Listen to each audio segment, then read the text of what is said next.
तो मैं आपको इनपुट यूनिट के बारे में बताने जा रहा हूँ। यह जो इनपुट यूनिट यहाँ पर मैं आपको बताऊँगा, यह रिलेटेड है कंप्यूटर के ब्लॉक डायग्राम से, इसलिए यहाँ पर इनपुट यूनिट को एकदम समराइज या शॉर्ट फॉर्म में बताया जाएगा। तो चलिए शुरू करते हैं। यदि हम बात करें इनपुट यूनिट के बारे में, तो इनपुट यूनिट रिलेटेड होता है एक कंप्यूटर सिस्टम से। इनपुट यूनिट रिलेटेड होता है एक कंप्यूटर सिस्टम से। अब यह क्या क्या चीज़ें परफॉर्म करता है।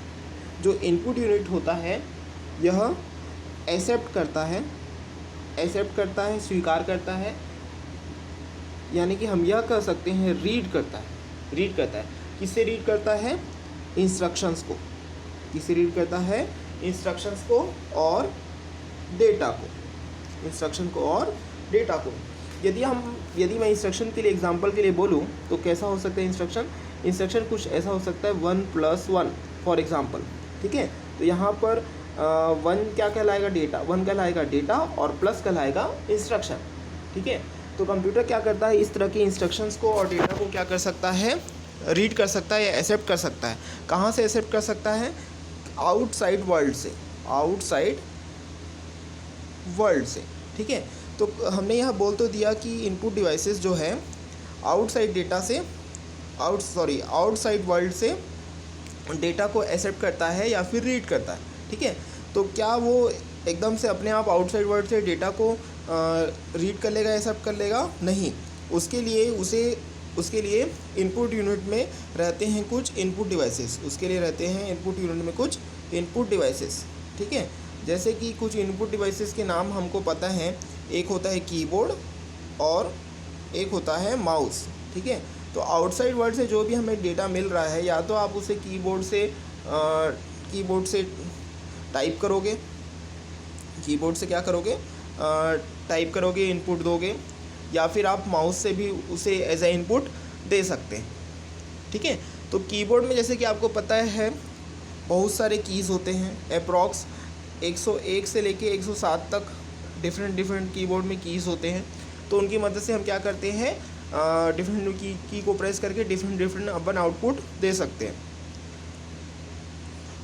तो ये तो आपका पहला टास्क हो गया जो परफॉर्म करता है इनपुट यूनिट। इसके बाद और भी बहुत सारे टास्क होते हैं जिसके बारे में मैं आपको एक एक करके बताऊंगा। ठीक है, तो यहाँ पर क्या किया जा रहा है? इनपुट यूनिट को समराइज में बताया जा रहा है। ठीक है, जो इसके बाद जो दूसरा टास्क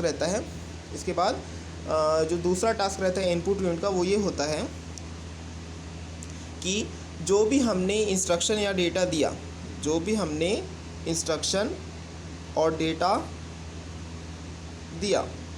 ठीक है, ठीक है, तो इनपुट यूनिट क्या करेगा? इस इंस्ट्रक्शन या डेटा को जो दिया गया है उसे कन्वर्ट करेगा।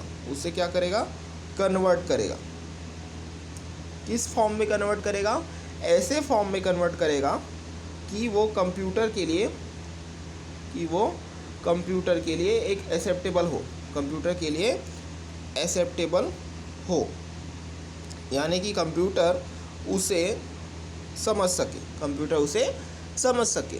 ठीक है, इसका मतलब यह है कि भले ही आपने कंप्यूटर में इनपुट दिया होगा ABCD, भले ही आपने कंप्यूटर में इनपुट दिया होगा ABCD, लेकिन जैसे कि हम जानते हैं कि कंप्यूटर ABCD को नहीं समझता है, कंप्यूटर समझता है बाइनरी लैंग्वेज को। ठीक है, तो हर एक वर्ड के लिए या हर एक अल्फ़ाबेट के लिए कंप्यूटर में एक सेपरेट कोडिंग होती है।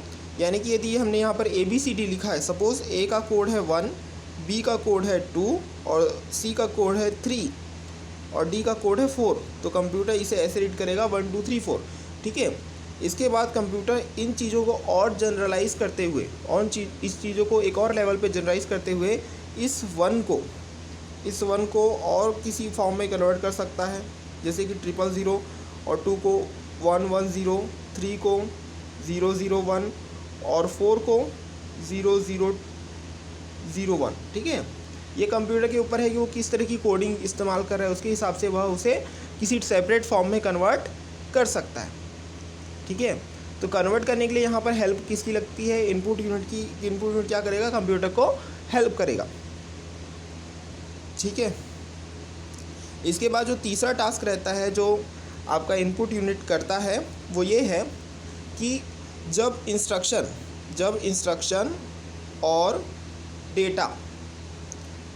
और डेटा क्या हो जाएंगे, कन्वर्ट हो जाएंगे। इंस्ट्रक्शन और डेटा क्या हो जाएंगे, कन्वर्ट हो जाएंगे। ठीक है, यानी कि कन्वर्टेड फॉर्म में आ जाएंगे। तो इनपुट यूनिट क्या करेगा, इन्हें क्या कर सकता है, कंप्यूटर के पास सप्लाई कर सकता है। इनपुट यूनिट क्या कर सकता है, इन्हें सप्लाई कर सकता है। किसे सप्लाई कर सकता है, कंप्यूटर के पास, ताकि फर्दर प्रोसेसिंग किया जा सके। ठीक है, फर्दर प्रोसेसिंग से मतलब यहाँ पर यह है कि कभी कभी क्या होता है, जो इन्फॉर्मेशन या डेटा है वो क्या होता है, क्लीन नहीं होता, तो उसे क्लीन करना पड़ेगा, दूसरे फॉर्म में रिप्रेजेंट करना पड़ेगा। तो इन सब चीज़ों के लिए यहाँ पर कहा गया है फर्दर प्रोसेसिंग। इस वीडियो में बस इतना ही। इस वीडियो को लाइक करें, शेयर करें और हमारे चैनल को ज़रूर सब्सक्राइब करें। Thank you.